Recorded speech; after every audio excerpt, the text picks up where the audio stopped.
IPL 2022 eliminator मुकाबला Lucknow super giants को royal Challengers Bangalore 14 रे परास्त करिछि।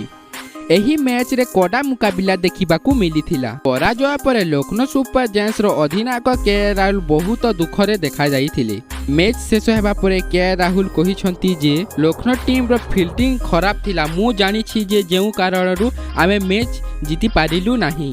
आमे पड़िया को उल्लाइलु किंतु अति साधारण कैच छाड़ी दैथिलु। फलरे रजत पतिदार बड़ इनिंग्स खेलिथिले। राहुल कहिसंती जे टॉप ऑर्डर बैट्समैन मध्यरु जदि किए शतक हासिल करिछि ताहेले टीम मैच जीतिबारे सहज होइथाय।